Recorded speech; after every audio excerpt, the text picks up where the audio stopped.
Mes parents m'ont menacé de donner un poumon à mon jumeau violent, mais le médecin m'a dit, vous n'êtes pas de la même famille. Bonjour, je m'appelle Kiana. Quand j'avais 9 ans, ma sœur m'a enfermé dans une cave, et ma mère m'a dit que j'exagérais. Maintenant, ils veulent mon poumon. Ils ont dit que j'étais sa jumelle, sa dernière chance, la seule qui pouvait la sauver. Mais quand j'ai finalement dit non, le docteur m'a dit quelque chose que je n'aurais jamais imaginé. Vous n'avez aucun lien de parenté. Alors pourquoi m'ont-ils élevé comme un plan de secours? Pourquoi ont-ils falsifié mes dossiers, contrefait mon consentement et planifié une opération sans me le demander? Et si je n'ai jamais été leur fille, qu'étais-je pour eux? La pièce sentait le désinfectant au citron et l'air recyclé trop propre pour sembler réel, trop stérile pour calmer mes nerfs. Je me tenais juste à l'entrée, incertaine si j'avais été invité ou convoqué. Le panneau sur la vitre indiquait « Consultation familiale », mais rien dans cette situation ne ressemblait à une famille. Ma mère, Delora, était assise à gauche, les jambes étroitement croisées, ses doigts manucurés agrippant un porte-bloc comme s'il maintenait sa colonne vertébrale droite. Mon père, Clermont, s'appuyait contre la fenêtre, les bras croisés, la bouche figée dans cet air permanent de déception contenue. Il ne disait pas un mot. Il ne le faisait jamais, sauf si c'était pour prononcer une sentence finale. « Assieds-toi, Kiana », dit Delora en désignant la chaise vide en face d'elle.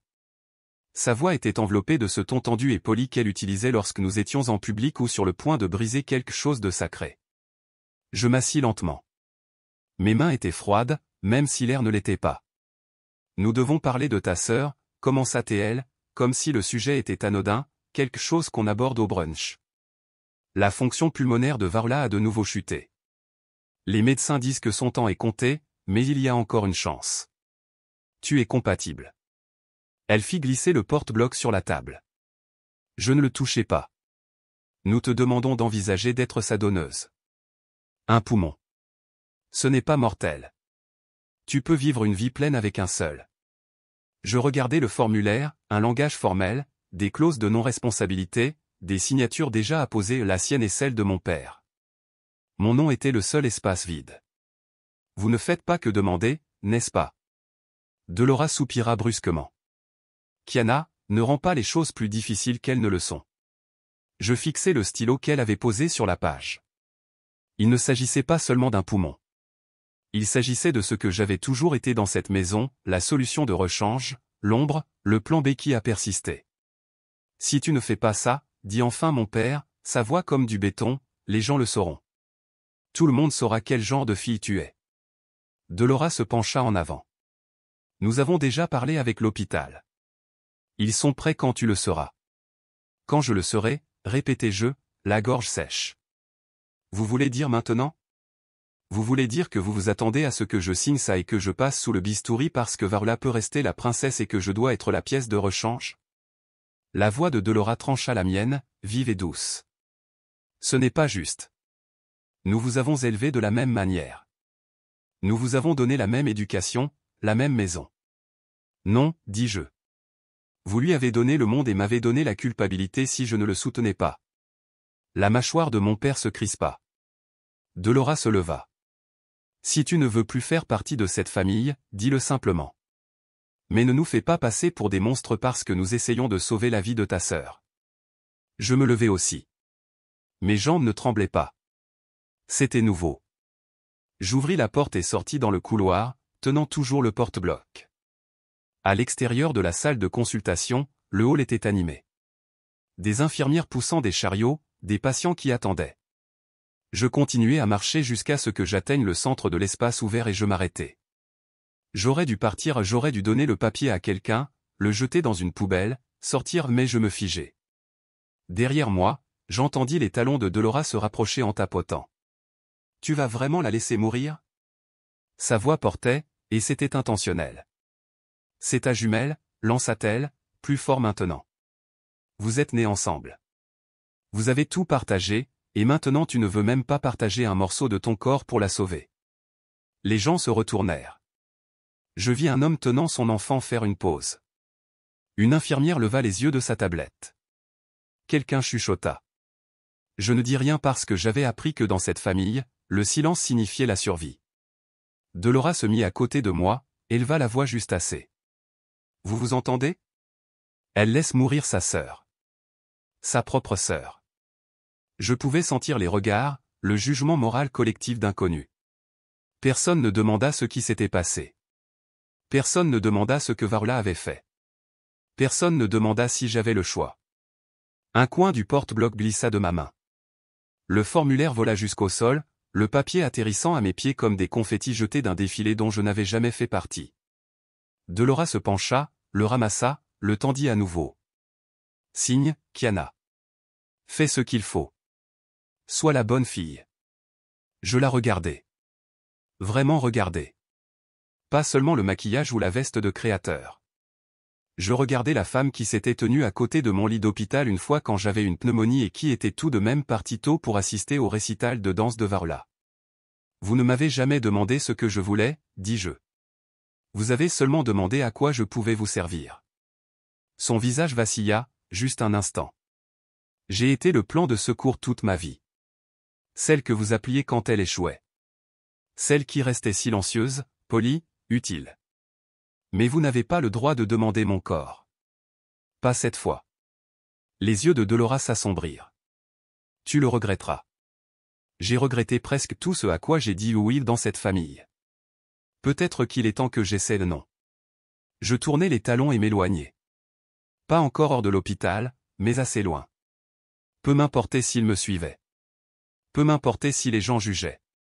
Pour une fois, je ne portais pas la honte. Dans un coin du hall, je trouvai une chaise et m'assis. Mon cœur battait régulièrement. Mes pensées étaient claires. Je fixais l'espace vide où mon nom aurait dû être et je pensais à toutes les façons dont j'avais été inscrite et effacée au fil des ans. Une infirmière passa.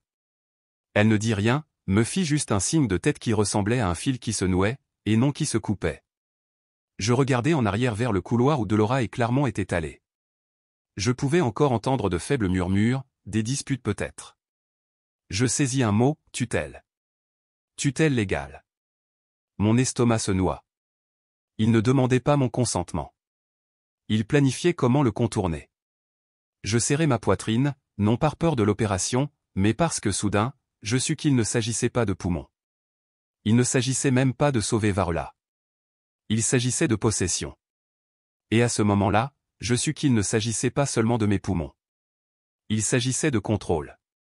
Le temps que j'arrive dans le couloir près des ascenseurs, je ne sentais plus mes jambes.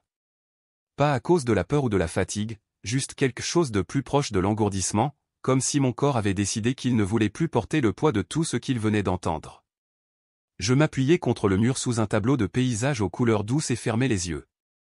Je m'appelle Kiana Talouin, et ce n'était pas la première fois qu'ils essayaient de m'effacer. La dernière fois avait été plus subtile, moins publique. J'avais 9 ans. Varla venait de souffler les bougies de son gâteau d'anniversaire. Sa fête, ses invités, sa nouvelle robe. On m'avait donné un livre emballé à la hâte dans du vieux papier et on m'avait dit d'aller lire au sous-sol après qu'elle eût piqué une crise quand j'avais mis du glaçage sur sa manche. Je ne mangeais même pas le gâteau. Elle me l'avait étalé dessus en riant d'un rire qui n'atteignait pas ses yeux. Plus tard cet après-midi-là, j'essayais de remonter, mais la porte était fermée, verrouillée. Je criais. Je frappais jusqu'à ce que mes jointures se fendent. Les lumières étaient éteintes. Ma voix se cassa jusqu'à s'éteindre complètement. Quand Delora ouvrit enfin la porte, son expression était plus agacée qu'alarmée. C'est comme ça entre frères et sœurs, Kiana. Tu es dramatique. Varla se tenait derrière elle avec ce même sourire satisfait qu'elle arborait toujours quand je pleurais.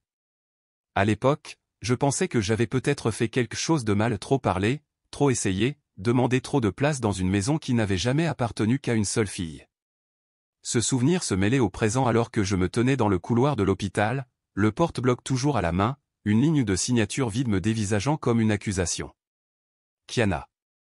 La voix de Delora venait de derrière, polie, stable, comme si rien ne venait de se passer dans le hall. Allons quelque part de plus calme. Je ne répondis pas. Elle posa quand même une main sur mon épaule, me guidant comme un accessoire de théâtre. Je la laissai faire. Nous entrâmes dans une petite salle de consultation nichée entre deux salles de radiologie. C'était calme. Pas de machine, juste une table, 2 chaises, et un notaire déjà assis à l'intérieur, feuilletant un dossier. Ferme la porte, dit Delora à Clermont, qui nous avait suivis à l'intérieur. Il la verrouilla derrière lui. J'entendis le déclic. Je me retournai, le pouce accélérant légèrement. Pas de la peur, mais du calcul. Ce n'est pas un piège, Kiana, dit-elle en souriant, s'écartant pour que je puisse voir la table plus clairement. Nous voulons juste parler comme des adultes. Il y avait des documents déjà alignés, des formulaires pré-remplis, un langage médical, et un espace clairement intitulé « Consentement du donneur ». Tu sais ce que c'est, dit Clarmont, sa voix calme mais ferme. Nous en avons déjà parlé. C'est le moment. Et si je dis non, demandai-je. Le sourire de Dolora s'aplatit. Tu ne le feras pas. Pas vraiment. Tu avais juste besoin de te calmer. Elle fit glisser le stylo sur la table. Ce n'est plus qu'une formalité maintenant. Je ne m'assis pas. Je ne parlais pas. C'est alors que Clarmont bougea.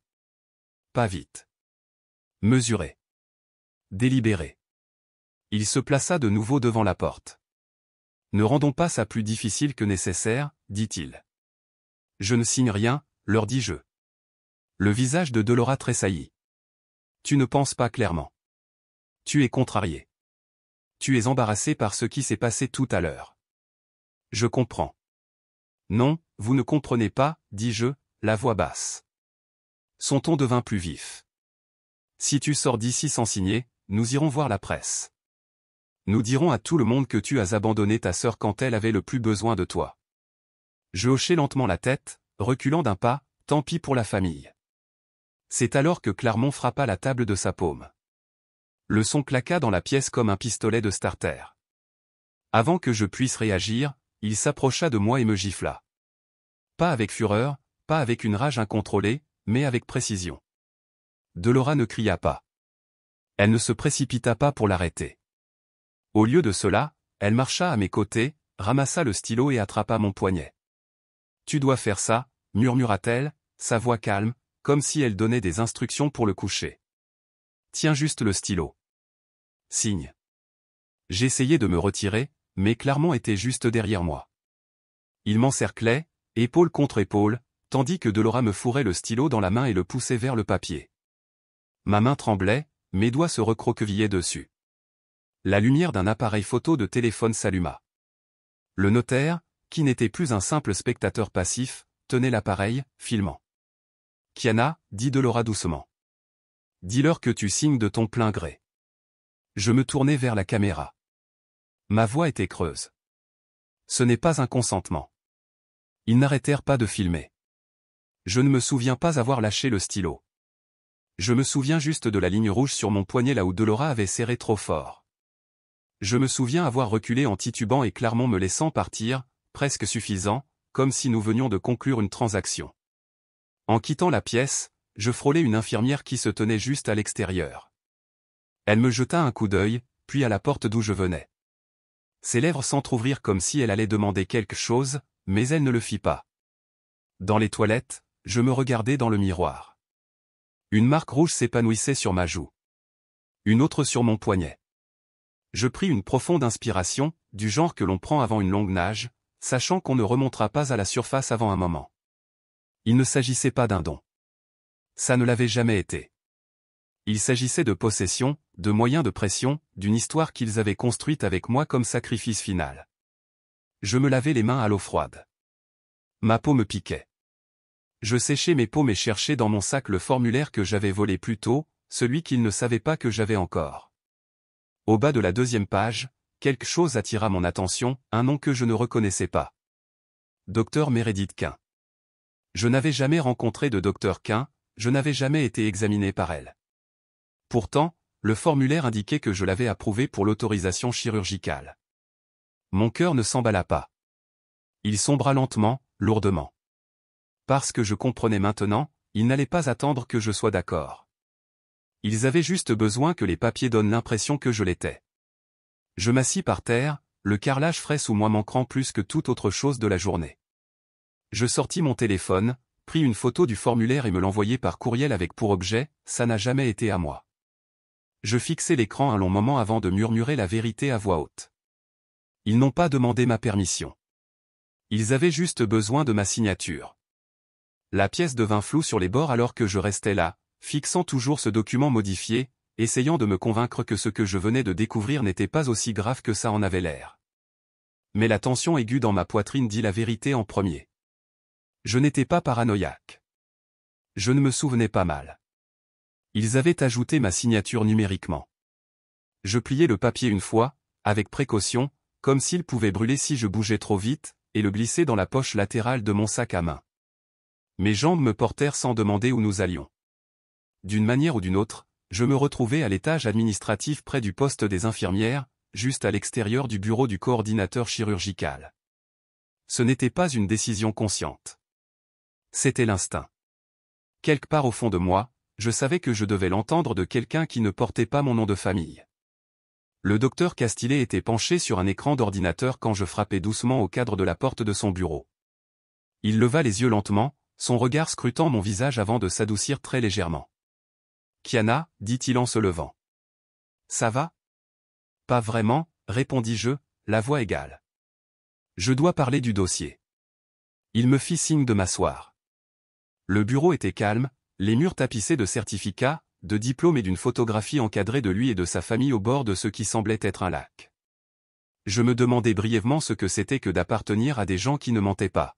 « Je voudrais retirer mon consentement au don », dis-je en posant le formulaire sur son bureau sans le déplier. Je n'ai jamais approuvé ce chirurgien, et je n'ai pas signé cette version du formulaire.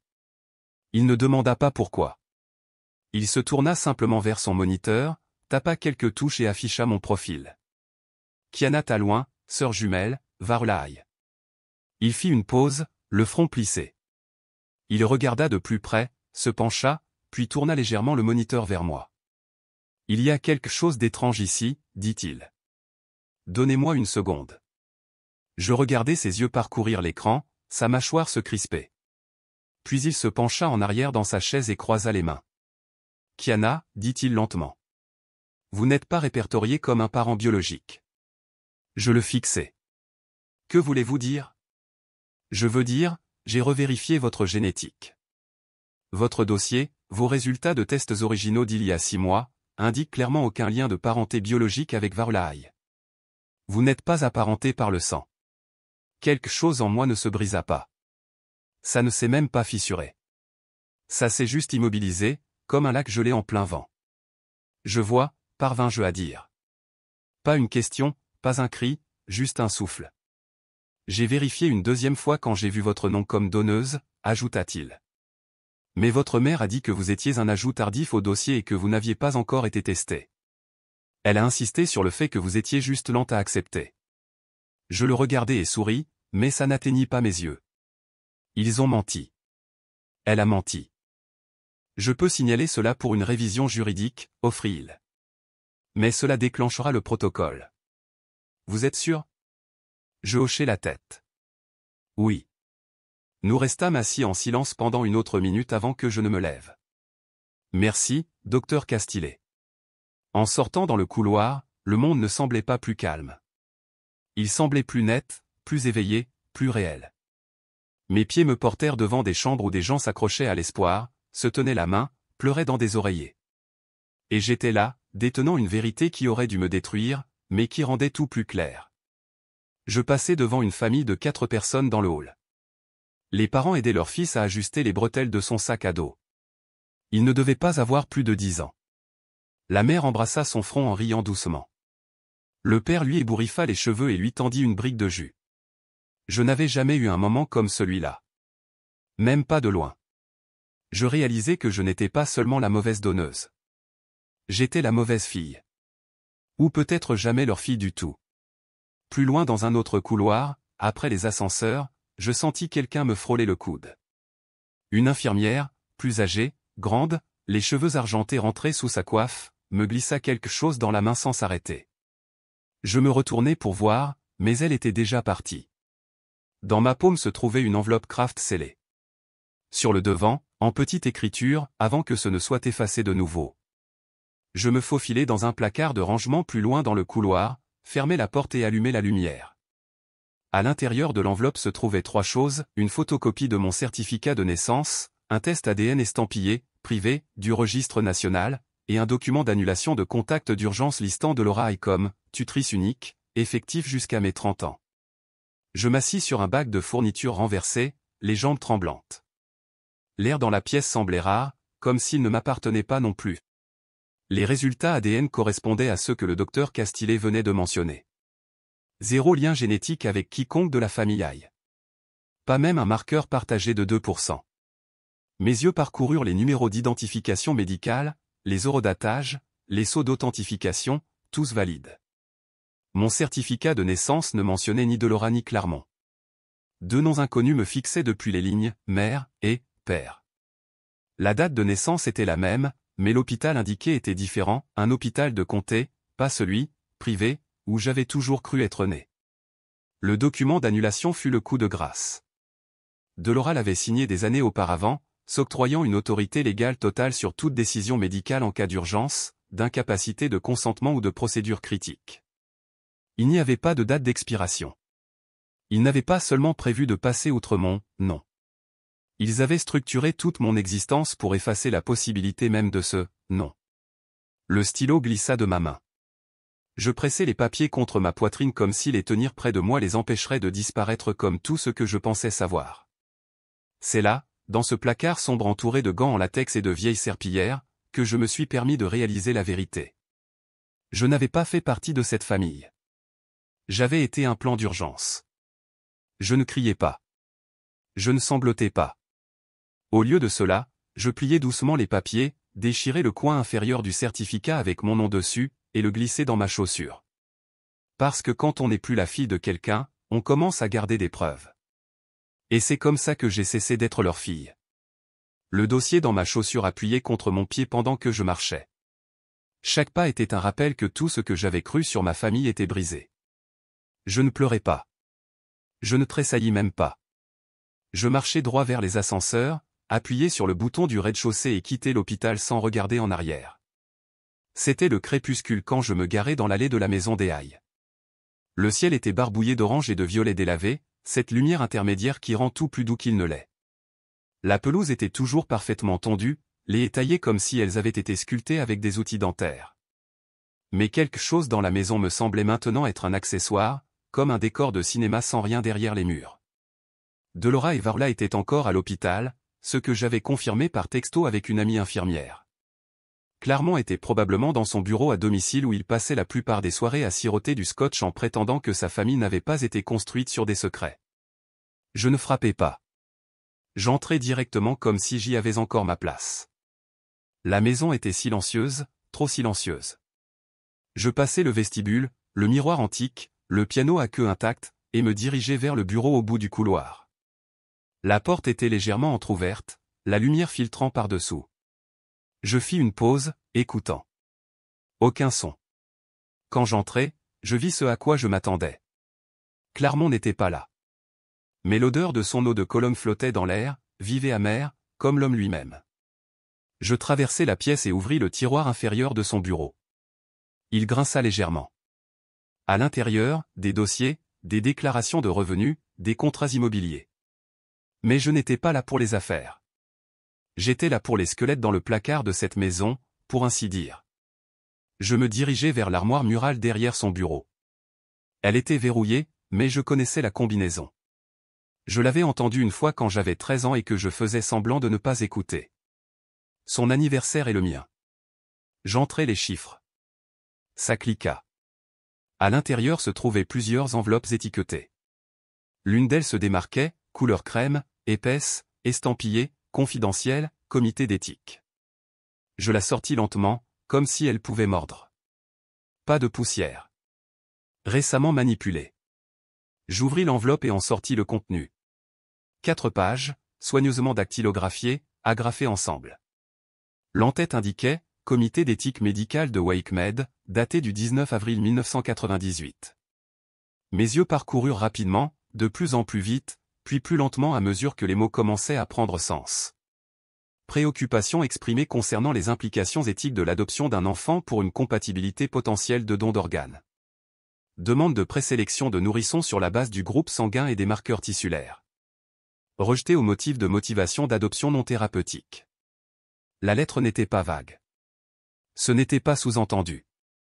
Elle déclarait dans un langage clinique et sans émotion que Delorae avait essayé d'adopter un enfant dans l'intention spécifique d'en faire une réserve médicale pour sa propre fille et moi. Elle avait demandé à passer au crible les nouveau-nés comme des fruits sur un marché, cherchant celui qui serait assez mûr pour être récolté. Je m'assis lourdement sur la chaise en face du bureau. Les pages tremblaient dans ma main, mais pas de peur. De fureur, contenue fermement au centre de ma poitrine comme un nœud qui refusait de se desserrer. Toute ma vie, j'ai pensé avoir été choisi. Ce n'était pas le cas. J'ai été sélectionné. Comme une pièce sur une étagère, comme un donneur compatible dans une base de données. Je lus la lettre 2 fois de plus avant que les pas de Clermont ne craquent dans le couloir. Il s'arrêta devant la porte, puis l'ouvrit. Quand il me vit tenant l'enveloppe, il n'eut pas l'air choqué.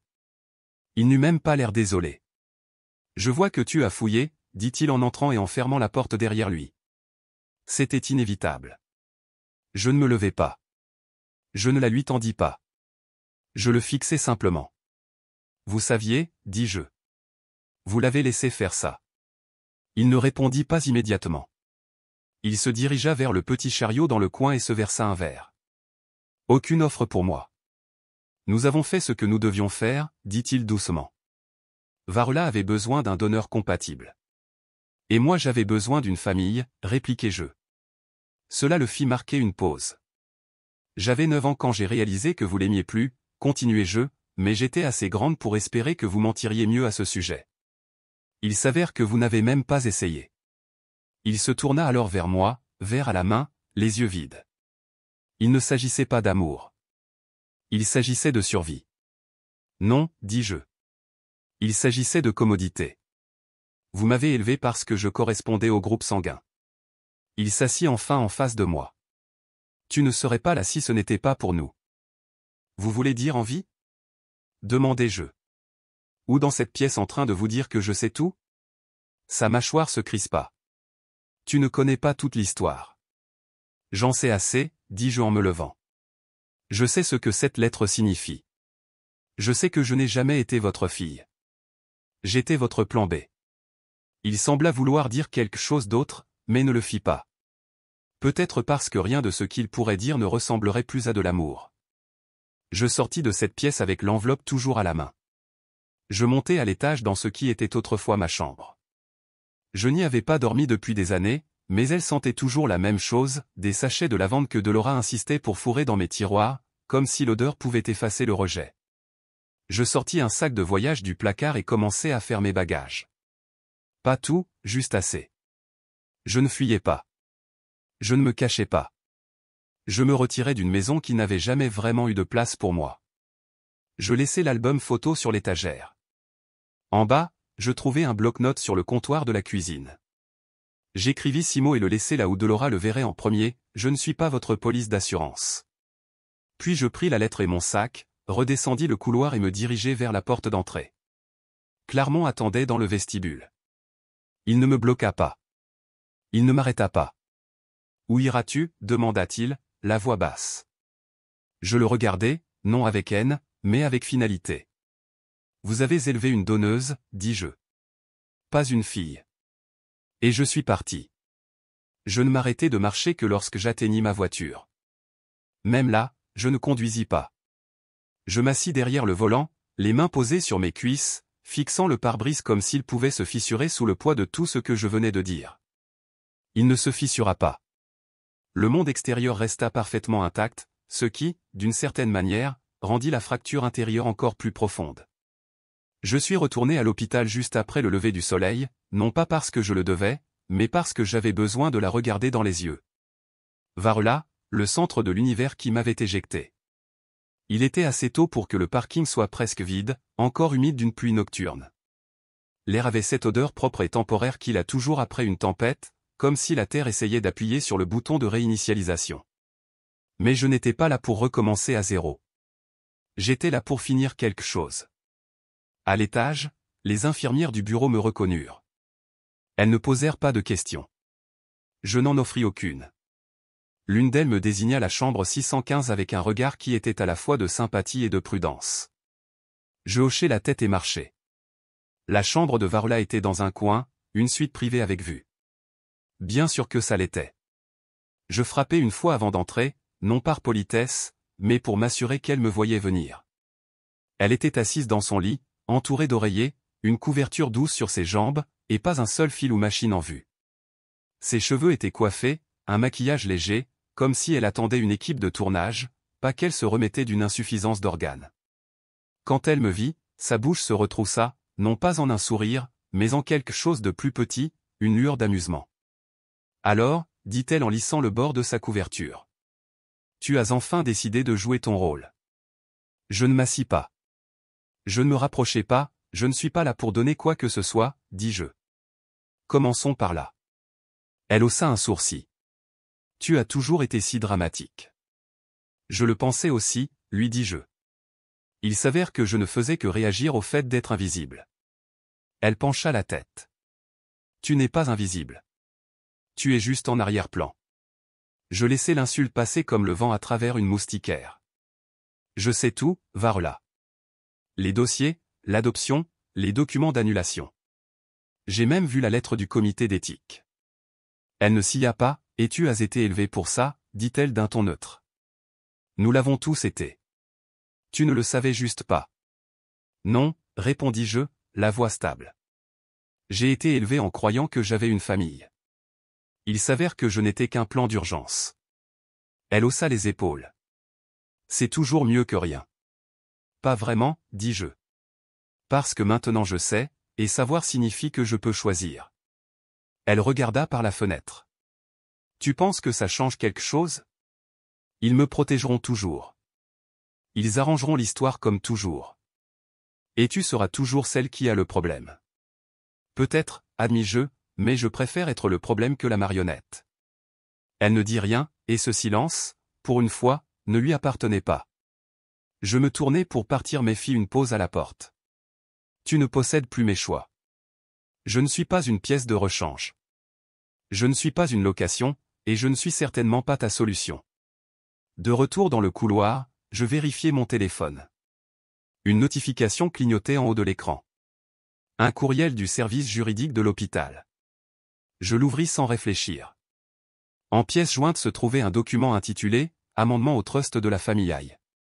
Il avait été envoyé par erreur à mon dossier patient au lieu de celui de Varla. Je l'ouvris. Il était daté de 6 semaines. Le document décrivait le plan successoral, les actifs de Clermont et de Laura, les propriétés, les dotations caritatives. Chaque ligne portait le nom de Varla. Seule héritière. Aucune mention de moi, même pas comme solution de secours. Je n'étais même pas listé comme bénéficiaire potentiel en cas d'urgence. Sur le papier, j'étais une étrangère. Je fixai l'écran pendant un long moment. Je n'étais pas choqué. Pas vraiment. Mais le voir par écrit, cet effacement délibéré, était une sorte de trahison qui ne piquait pas. Elle brûlait.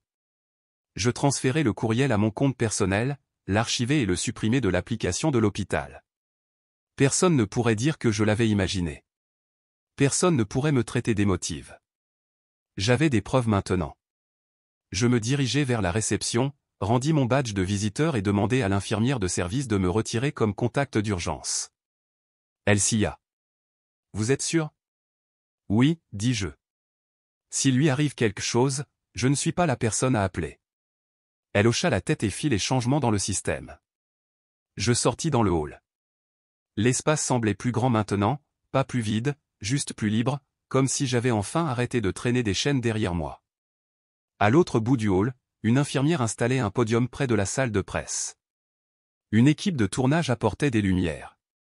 Une bannière se déroulait au-dessus de l'entrée, la force de la famille, une histoire d'espoir. Je ne ris pas. Je ne levai même pas les yeux au ciel. Je regardais simplement. Laura parlerait, sans aucun doute. Clermont se tiendrait à ses côtés, stoïque comme toujours, et le visage de Varla serait diffusé par vidéo, souriant faiblement, recevant des louanges qu'elle n'avait pas méritées. Il parlerait de résilience, de sacrifice, de la façon dont une famille est restée unie à travers tout. Ils arrangeraient l'histoire comme ils l'avaient toujours fait, poli, préparé, répété. Mais pas cette fois. Je n'allais pas être le décor silencieux. Je n'allais pas être le chapitre non raconté. Ce n'était plus la maison de ma famille. C'était leur scène. Je reculai du bord de la salle de presse juste au moment où les lumières s'atténuaient pour un essai. Derrière la vitre, je pouvais voir Delora lisser son chemisier et pratiquer ses poses devant la caméra pendant qu'une assistante en relations publiques arrangeait la chute de ses cheveux. Si vous ne connaissiez pas le contexte, vous pourriez penser que c'était un événement de presse sur la philanthropie ou la recherche sur le cancer ou un effort communautaire positif. Mais je savais ce que c'était, un mensonge bien chorégraphié. Je me détournai et me dirigeai directement vers l'aile administrative de l'hôpital. Mes baskets faisaient peu de bruit sur les sols polis, mais chaque pas résonnait fort dans ma poitrine. Je n'avais pas d'autre plan qu'un besoin clair, confirmer la vérité formellement dans leur système, pas le mien. J'atteignis le bureau d'éthique et sonnai à la réception. La réceptionniste leva les yeux de son ordinateur. « Je peux vous aider ?» « Oui, dis-je. J'ai déposé une plainte la semaine dernière concernant la falsification de consentement pour un don d'organes. J'ai besoin de connaître le statut. » Elle tapa quelque chose, ses yeux parcourant l'écran. Puis elle fit une pause. « Je ne vois rien sous votre nom. » Je sortis mon téléphone et accédai à mes courriels. Voici la confirmation de soumission, horodatée. Je l'ai reçue au moment où je l'ai déposée. Elle se pencha en avant, ajusta ses lunettes et fixa l'écran. C'est étrange. Ça devrait être ici. On dirait que quelqu'un l'a retiré en votre nom. Mon estomac se serra. Pouvez-vous voir qui? Elle hésita, puis cliqua un peu partout. Selon ceci, le dossier a été fermé par quelqu'un listé comme votre tuteur d'urgence. Ma voix sortit plus bas que je ne le voulais. Delora Aille. Elle hocha la tête. Je la remerciai et partis avant d'exploser. Plus loin dans le couloir, je trouvai une alcôve tranquille et pressai mon dos contre le mur. Une fureur familière revint, vive et concentrée. Je ne criais pas. Je ne pleurais pas. Je commençais simplement à penser, clairement, délibérément. S'il pouvait supprimer ma plainte, il pouvait faire plus. J'avais besoin d'une trace, une qu'il ne pourrait pas toucher. Je me dirigeai vers les archives médicales et demandai mon dossier complet. Ils me donnèrent une impression papier et l'accès au portail en ligne. Je m'assis sur une des chaises du couloir et commençai à lire. Page après page semblait familière jusqu'à ce qu'elle ne le soit plus. Mon groupe sanguin avait été modifié il y a 6 mois, à l'origine B négatif, mis à jour en AB positif, la compatibilité exacte nécessaire pour Varela. Une note dans la marge disait « Annulation autorisée ». En dessous, contact légal, DAI. Mon entrée de compatibilité ADN avait une icône de drapeau rouge à côté.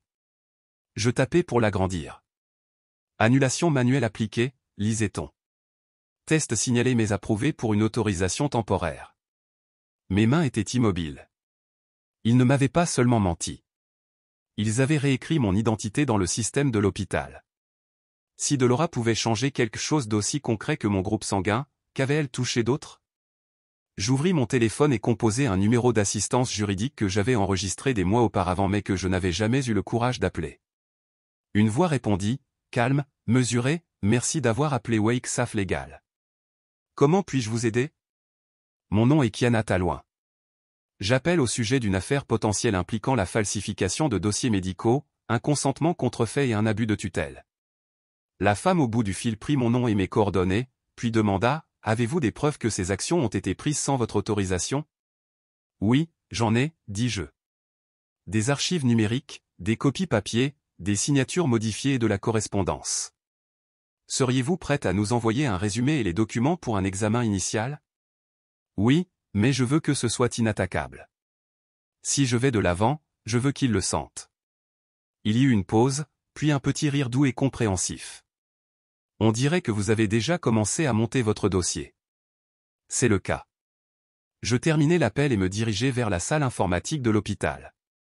Ils étaient principalement utilisés par les patients pour remplir des formulaires d'assurance, mais ils feraient l'affaire. Je me connectai, téléchargeai chaque document que j'avais du formulaire de signature contrefait à l'avis d'annulation et les organisai en dossier par date et par catégorie. Chaque nom de fichier commençait par « I contre I ».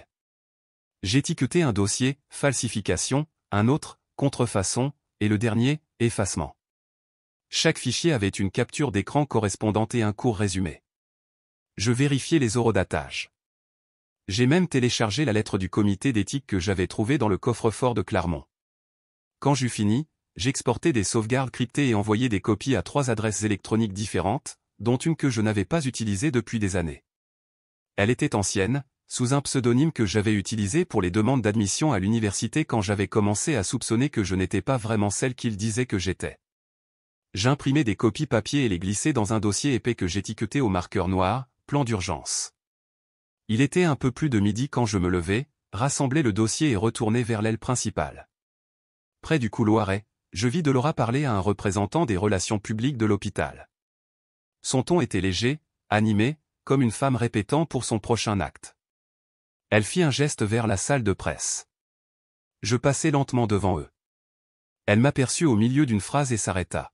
« Kiana, as-tu pensé à te joindre à nous pour la déclaration plus tard ?» Cela signifierait beaucoup. Je croisai son regard. « Non, dis-je simplement, mais j'ai pensé à jusqu'où vous iriez pour garder le scénario propre. » Elle sia, la confusion flottant sur son visage. Mais je n'attendis pas sa réponse.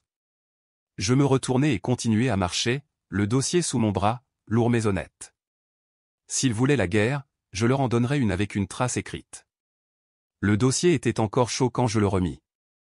Je regardai la réceptionniste jeter un coup d'œil aux lettres en gras sur la couverture, eye contre eye.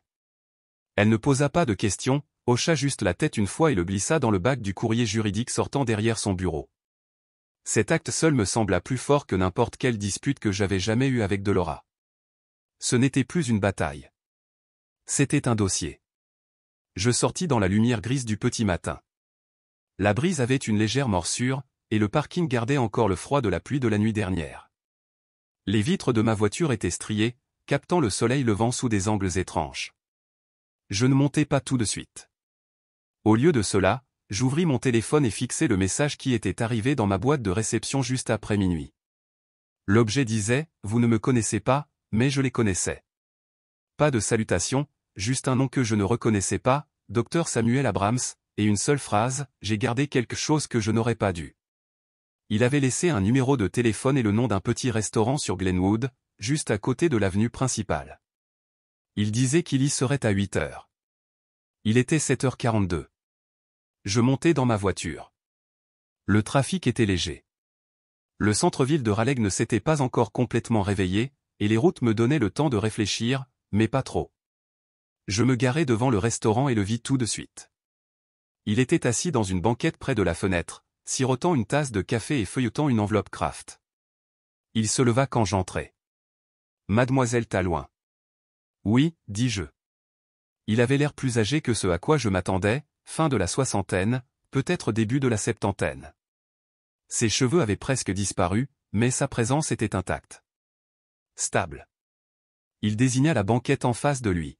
« Je travaillais à WakeMed en 98, dit-il une fois que nous fûmes assis. Pas longtemps après ça, mais assez longtemps. » Il tapota l'enveloppe. Je n'ai rien dit à l'époque. Je le regrette maintenant.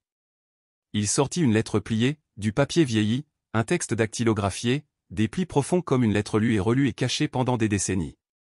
J'ai été approché par Delora et son mari. Ils voulaient adopter un enfant. Au début, c'était simple.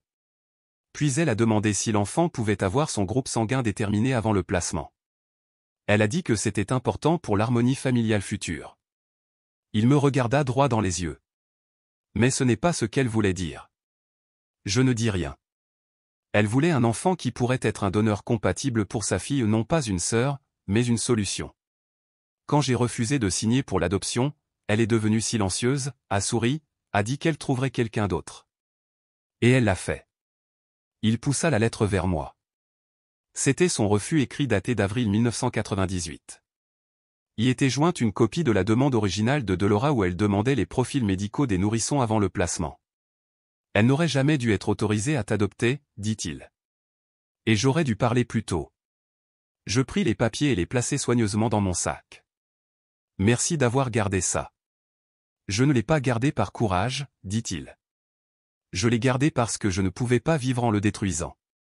Je quittai le restaurant sans finir mon café. Je n'avais pas besoin de caféine. J'avais la clarté. De retour à l'hôpital, j'envoyai par courriel chaque document que j'avais rassemblé à une avocate nommée Aubressé.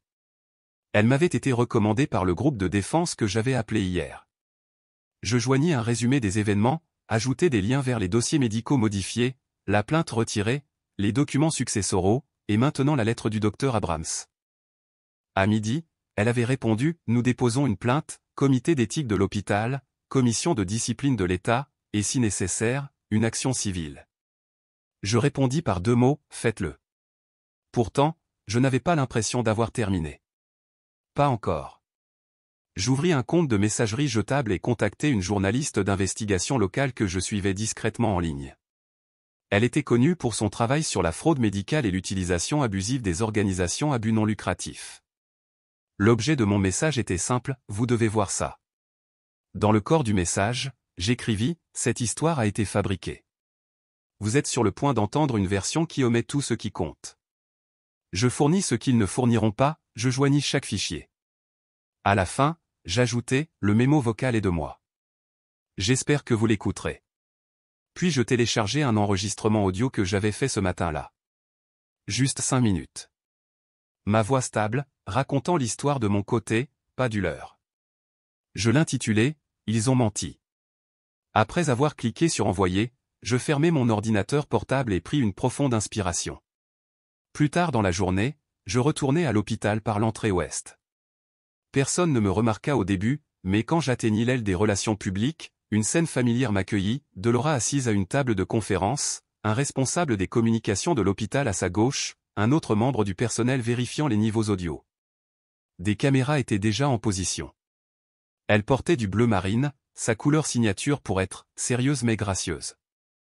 J'entrai et posai une enveloppe scellée au centre de la table. Delora leva les yeux, surprise. « Vous devriez peut-être lire ça avant de passer en direct, dis-je. » Elle hésita. « Qu'est-ce que c'est ? » « La réalité, répondis-je. Quelque chose que votre scénario a oublié. Devrions-nous retarder ? Le responsable des relations publiques jeta un coup d'œil à Delora. Elle secoua lentement la tête, puis força un sourire. Nous procéderons comme prévu. Je me retournai et sortis, non pas parce que j'avais terminé, mais parce que je savais que le compte à rebours avait commencé. Il pensait que je chuchoterais, mais j'étais sur le point de passer en direct. Au moment où j'entrais dans la salle de presse, le froid ne venait pas de la climatisation. Il venait de la performance déjà en cours. Delora se tenait à l'avant dans son blazer impeccable, bleu marine comme toujours, les mains délicatement jointes sur le pupitre. Les lumières étaient déjà en place, douces et indulgentes, et Clermont se tenait à sa droite avec une solennité étudiée que je prenais autrefois pour de la force. Un grand moniteur à côté d'eux affichait un flux vidéo en direct du lit d'hôpital de Varla. Elle était redressée avec une posture parfaite, son visage soigneusement maquillé pour suggérer la résilience face à la souffrance. Il y avait un léger sourire serein sur ses lèvres, comme si elle était la vedette d'un documentaire sur le dépassement des difficultés, et non la figure centrale d'un mensonge qui m'avait coûté mon identité. Delora commença à parler. « Aujourd'hui, nous célébrons le courage de notre fille Varla, dit-elle, sa voix tremblant aux bons endroits. Nous remercions le donneur anonyme dont l'altruisme a redonné espoir à notre famille. » Anonyme. Je ne tressaillis pas. Je ne tremblais pas. J'avançais simplement, chaque pas délibéré, le poids du dossier dans ma main manquant comme la seule chose réelle dans la pièce. Quelqu'un me remarqua. Une caméra se tourna. Un murmure parcourut la petite audience. Delora me vit aussi. Sa voix s'érailla un instant, mais elle se reprit. Notre famille a traversé des épreuves, continua-t-elle. Mais ensemble, nous avons trouvé la force. J'atteignis le bord de la scène et ne demandai pas la permission. Je pris le pupitre. Elle recula. Clermont s'avança légèrement mais ne m'arrêta pas. Pas ici. Pas maintenant. J'ouvris mon dossier. Je m'appelle Kiana Talouin, dis-je. Vous n'avez pas entendu ce nom pendant cette présentation parce qu'il n'était pas censé être inclus. Mais j'étais censé être la donneuse qu'ils viennent de remercier. Sauf que je n'ai rien donné, et on ne m'a pas demandé. J'ai été utilisé. La pièce se tut. Je sortis le premier document et le tins en l'air. Ceci est un rapport ADN du registre national. Il prouve que je ne suis pas biologiquement apparenté à Varlaï. Même pas de loin. Ce n'était pas une compatibilité miracle. C'était une fraude médicale. Des hoquets de surprise. Certains se tournèrent vers Clermont. D'autres chuchotèrent derrière leurs mains. Ceci, dis-je en levant une deuxième feuille, est une copie du formulaire de consentement contrefait soumis en mon nom. Ma signature a été ajoutée numériquement. Je n'ai jamais vu ceci avant qu'il ne soit traité. Delora s'avança. Kiana, ce n'est pas l'endroit. Non, dis-je, calme. C'est exactement le bon endroit. Je fis glisser une clé USB sur le pupitre. Elle contient des documents de sauvegarde, vidéos, courriels, journaux système. Même la lettre originale du docteur Samuel Abrams, datée de 1998, qui a refusé d'approuver mon adoption pour des raisons éthiques. Parce que cette adoption ne visait pas à construire une famille. Elle visait à construire un donneur compatible. Je regardais directement l'audience.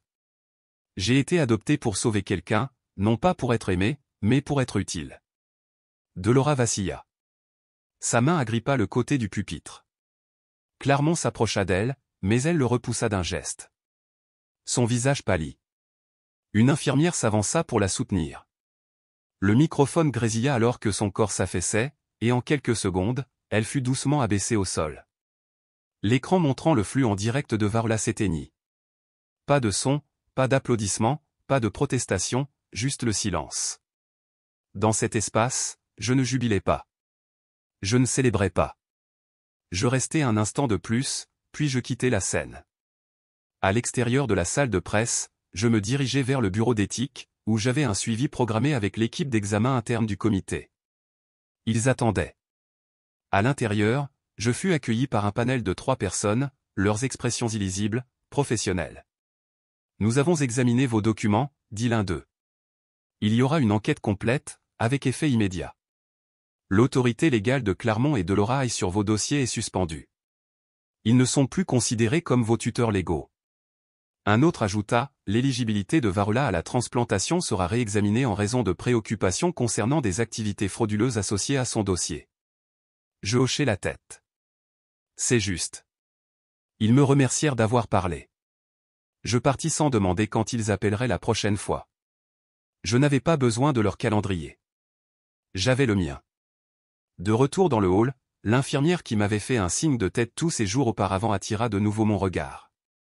Elle s'approcha et me tendit une enveloppe Kraft scellée. Ceci est arrivé par le courrier interne, dit-elle doucement. Pas de nom d'expéditeur, juste cette note. J'ouvris d'abord la note. 4 mots, vous devriez avoir ceci. À l'intérieur se trouvait une copie de mon certificat de naissance original. Mon nom, Kiana Len Talouin. Parents, Lenora et Darren Talouin. Date de naissance, 2 semaines après Varla.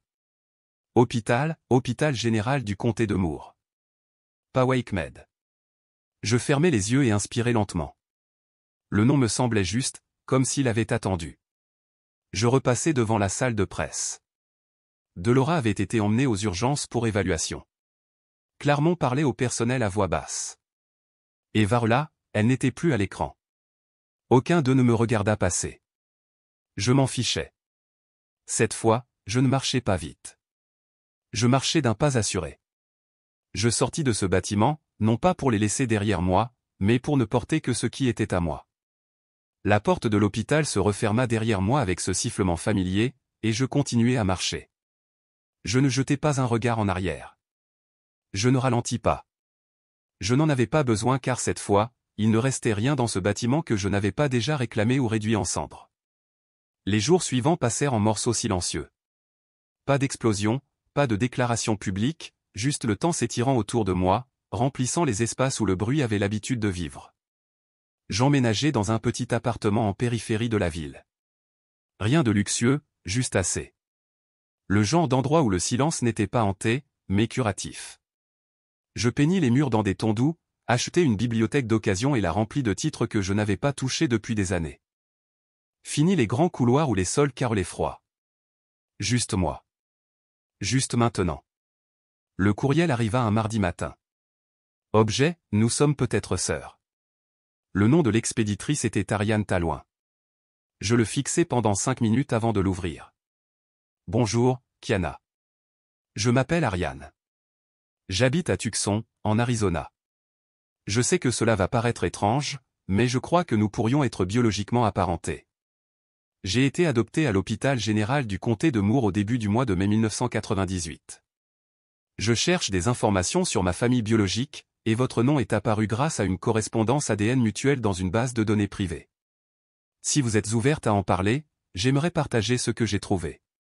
Sans pression, juste un espoir. Ariane. Mes doigts planèrent sur les touches.